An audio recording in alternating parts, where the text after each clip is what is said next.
수능 시험지에 포장 알바하다가 수능 연기로 강제 감금당한 썰. 공익훈련소에서 올려주신 썰랑썰레입니다. 유튜브로 보시는 분들 구독과 좋아요, 알림 설정, 댓글 잊지 말고 한 번씩 눌러주세요. 안녕하세요. 군대 썰 재밌게 보고 있는 청년입니다. 곧 수능날이라는 정보를 듣고 끔찍한 추억 하나 남깁니다. 2017년도 수능이 지진으로 인해 연기되었을 때 지원하여 입소하게 된 사람입니다. 맨 처음에 집에서 백수처럼 방에 나시티 하나 입고 빤스바람에 롤이나 하면서 하루하루를 보내던 중 누나가 갑자기 일이나 하라면서 공고를 하나 보여줬습니다. 수능 시험지 포장 알바라고 적혀있던 공고였고, 전에 듣기로는 거기 가면은 감금당하고 뭐 하지도 못한대 라고 전해 들어서 괜히 고생하기 싫어서 안 해 라고 했습니다. 그러자 누나가 갑자기 야 가야 돼, 어쩔 수 없어, 내가 대신 지원했어, 면접 잡혔으니까 갔다 와 라고 하는 거 아니겠습니까? 와, 속으로 누나가 날 팔아넘기는구나 라고 생각하면서 그래도 기왕 지원한 거고 면접 잡혔다고 하니까 면접을 보러 갔죠. 공장단지에 한 허름하다 못해 쓰러질 것 같은 건물에 면접관 3명이 앉아있었고 저는 면접을 봤습니다. 그렇게 면접을 마치고 집에 와서 다시 일주일이란 시간이 지나고 점점 잊혀질 때쯤 문자가 왔습니다.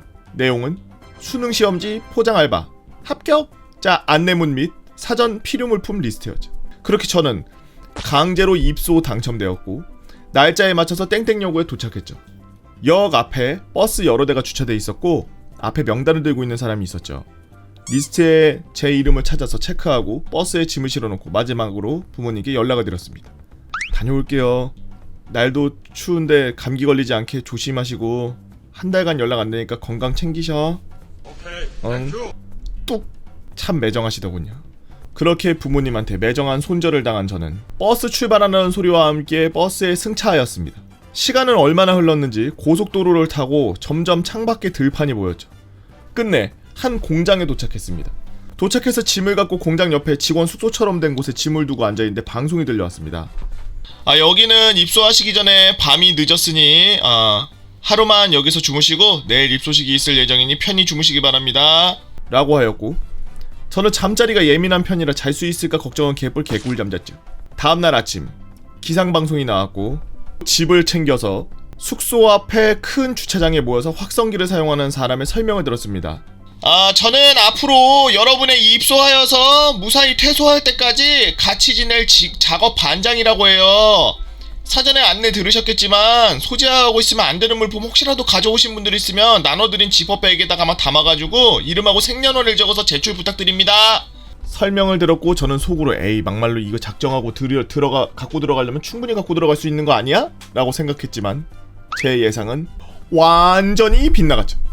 물품 제출을 끝난 사람들을 데리고 한 계단을 올라가기 시작했고 그 끝에는 충격적이었습니다. 업무 특성상 힘쓰는 일이기에 남자 지원자들밖에 없었는데 공항에서나 볼 법한 짐 스캔, 엑스레이, 금속 탐지기가 있었죠. 짐을 열어서 일일이 다 확인합니다. 주머니 뒤지고 팬티 만져보고 가방도 일일이 다 열어서 확인하죠. 그렇게 우여곡절 끝에 입소하였고 방배정을 받고 입소한 지 첫째 날 일을 시키지 않고 작업장을 보여주며 설명하고 저녁 먹고 각 방에서 휴식을 갖고 있었죠. 그렇게 우여곡절 끝에 입소식까지 마치면 다음날 아침 오전 7시에 기상을 합니다. 오전 식사를 하고 세안을 하면 둘째 날 아침엔 역할 분담을 했습니다. 역할 분담이 끝나면은 일렬로 되어 있는 복도 끝에 철문으로 되어 있는데 그 문에 일렬로 들어가서 계단을 내려가면서 정말 큰 창고가 있습니다. 그 끝에는 거대한 셔터가 달려있는 철문이 있죠. 셔터의 문은 나중에 설명드리겠습니다. 그렇게 노예처럼 일하다 보면 점심시간이 되고 점심시간이 되면 작업반장이 식사하세요 라고 알려주고 다같이 나가는데 다시 내려온 계단으로 올라가면 감독관 한 명이 사람 한 명씩 몸수색을 합니다. 혹시라도 수능 시험지를 빼돌리거나 유출할 수 있기 때문에 방지하기 위해서라고 하네요. 몸수색을 마치고 식당으로 가서 2시간 점심시간을 가지면 다시 일하러 내려가야 됩니다. 왜인지는 모르겠지만 이때도 몸수색을 합니다. 그렇게 단순 반복 노동을 하죠. 그렇게 3.5주가 지나면 나머지 0.5주 4일 정도는 셔터의 문이 열립니다. 그러면 밖에는 옆에 지역명이 써있는 큰 화물차가 여러 대 서있죠. 화물차가 짐칸 문을 열어놓고 후진 주차를 해놓고 있으면 거기에 롤링이 달려있어서 레일을 화물차에 연결해서 박스를 밀어냅니다. 그렇게 박스를 힘들이지 않고 끝까지 전달이 가능하더라고요. 여기서부터 택배 상하차 노동으로 바뀝니다. 수능 때는 겨울로 진입하는 시점이라 엄청 추워서 떨어졌는데 상하차가 시작되면 더워서 옷을 벗게 되는 마법이 펼쳐지죠. 상차까지 완료하면 수능 끝날 때까지 저희는 일도 없이 하루 24시간을 무료하게 보내야 합니다. 물론 나갈 수도 없죠. 저희 출소 날짜는 수능이 끝나야 합니다. 그때까지 정말 지루하기 이루 말할 수 없습니다. 그렇게 시간을 축이고 드디어 출소하기 하루 전날 저녁, 저는 경악을 금치 못했습니다. 룸메이트 형님과 친해져서 담배 피고 장난치면서 TV 볼 겸 취미실로 갔는데 뉴스에는 지진이 크게 났고 학교에는 금이 가고 난리가 났다는 겁니다. 그 당시에 국회의원이었나 교육부 장관이 나와서 수능이 연기될 가능성이 있다고 밝혔죠. 저희는 웅성대기 시작했습니다. 원칙적으로 수능이 끝나야 저희가 출소를 하는데 수능이 연기되면 저희도 출소를 못하죠. 그렇게 불안한 마음을 떠안은 채 점심을 먹고 담배를 피는 중에 방송이 들려왔습니다. 공지사항이 있으니 식당으로 전원 집합하실 것을 명합니다. 올 것이 왔구나. 침을 삼키고 공지사항을 들었는데 결국에는 수능 연기. 저희는 폭동이 일어났습니다. 결국에 수능 일주일 연기가 확정나고 저희는 불안해진 이유는 다 크게 3개였습니다. 우선 직책 중에 배식원도 있었는데 그 사람이 작업시간대에 일하지 않고 배식, 화장실 청소, 숙소 청소를 해주는 사람들이었죠. 그 사람들도 역시 자원에서 온 사람들이었기에 정상적으로 수능이 끝나는 날에 할 일도 끝나야 하는데 연기가 돼버린 거예요. 그리고 식사는 저희 기숙사 구조상 들어오고 나가는 입구가 단 하나밖에 없습니다. 거기는 보안요원 직원 둘과 잠금장치로 지키고 있는 배식차가 들어올 때만 열리고 그 외에는 열 수도 열릴 수도 없죠. 여튼 저희는 한 달만 지내고 출소해야 되는 몸인데 갑작스러운 연기로 식사가 보장되는지 안 되는지 여부도 확인되지 않아 불안에 떨기 시작했습니다. 중요한 건 급여였습니다.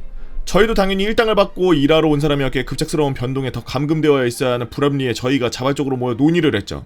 일주일 연기로 인해 급여 책정 및 요구사항을 적어 수능시험지를 생산하는 회사 이사에게 전달하였습니다. 그 결과 저희의 1차 급여 지급 요구와 요구사항이 부결되었고 회사 측은 터무니없는 급여를 제시하였죠. 거기서 저희는 빈정이 상해서 보안요원들과 실랑이를 하며 문을 다같이 뜯어내고 탈출까지 하려고 준비했었습니다. 다행히 작업반장이 중재하여 실제로 일어나진 않았고 최종적으로 협상은 일주일 동안 동일한 식사와 간식 및 급여는 150만원을 지급한다라는 확답을 받았죠. 마지막 3번째, 개인 복용 약물과 흡연자 담배 및 생필품. 전에도 말씀드렸지만 당연히 매점은 안에 없었습니다. 그리고 개인 약과 담배는 계산하여 당연히 한 달치만 구비해온 상태였기 때문에 연기가 되어버리니 담배 암 거래가 발생하기 시작했고 긴급까지는 아니더라도 질병 환자들이 발생하기 시작했죠. 이 문제는 다행히 연기 확정 당일 환자들의 보안요원 동반해서 병원과 약을 처방받아서 안전하게 생활을 다시 했습니다. 하지만 담배는 당연히 필수품이 아니라 선택물품이기에 저희는 난리가 났죠. 담배가 개비당 2-3천원씩에 거래되고 있었고 몇몇은 금단 현상에 시달리고 있는 지경이었습니다. 협상 내용 중 흡연자는 보안요원이든 작업자든 대표 한 명의 개개인 요구 물품 리스트를 작성해서 물품을 사다주고 차후에 임금에서 제하는 걸로 타협. 그렇게 하루 이틀 흡연자들은 담배를 사오는 기간 동안 이틀 동안 암거래와 금단 현상으로 인해 재떨이 장초를 주워 피는 아수라장이 되었고 아마 이게 지옥이 아닐까라는 것이 제 개인적인 생각이었습니다. 그리고 병원에 진찰을 간 사람이 전해준 얘기인데 환자 보안요원 둘이 의사 진찰실로 들어가서 앉는답니다. 환자가 보안요원 1한테 아픈 곳을 말하면 보안요원 1이 2한테 귓속말로 전달해서 시험과 상관 있는 단어가 나오는지 아닌지 판단하고 의사한테 전달했다고 하네요. 그렇게 한 명 한 명 진찰을 끝낸 환자들, 포장 알바들은 한마디도 하면 안 되더랍니다. 안 그럼 처벌받는다고. 그리고 또 알바생들에게 보호자, 와이프 등 가족에게 짧은 안부만 전할 수 있게 전화를 시켜주었습니다. 물론 전화도 그냥 시켜줄 리가 없죠. 보안요원이 사방에 에워싸고 도청장치가 연결되어 있는 전화를 건네주며 전화를 합니다. 그리고 전화가 시작되는 순간 도청장치로 감별사가 내용을 감별하고 수능과 관련 있는 내용이 나오면 그 순간 제압하고 법적 조치 취할 것이니 함구하라고 하더군요. 전 부모님이 주무셨는지 안 받으셔서 통화도 못했습니다. 그렇게 저희 요구사항과 환경이 다행히 마련되었고 일도 없고 무려 한 일주일이 지나 마침내 출소날이 되어 무사히 출소하고 귀가했습니다. 긴 글 읽어주셔서 감사합니다. 유튜브에 올라가면 좋겠네요. 염치 없나요? 라고 공익훈련소님께서 올려주신 수능날 강제로 감금당한 썰 잘 봤습니다. 여러분들은 어떤 신비한 이야기가 여러분들의 신기한 이야기 네이버 카페 개보고 팬 다 모여라 개팬다로 오셔서 썰랑썰레 게시판에다 글 남겨주시면 유튜브로 작업해서 업로드하도록 하겠습니다. 유튜브로 보시는 분들 구독과 좋아요 알림 설정 댓글 잊지 말고 눌러주세요. 그리고 수능이 이제 녹화 기준 보름 아마 이 영상이 업로드될 때가 한 일주일가량 정도 남았을 때인데 그때 최선을 다해서 본인이 이제까지 공부한 거 계속 잘 정리하고 까먹지 않게 한번 다시 들여다보는 그런 시간 가지면서 만반의 준비를 해서 좋은 성적 거두길 기대하겠습니다. 유바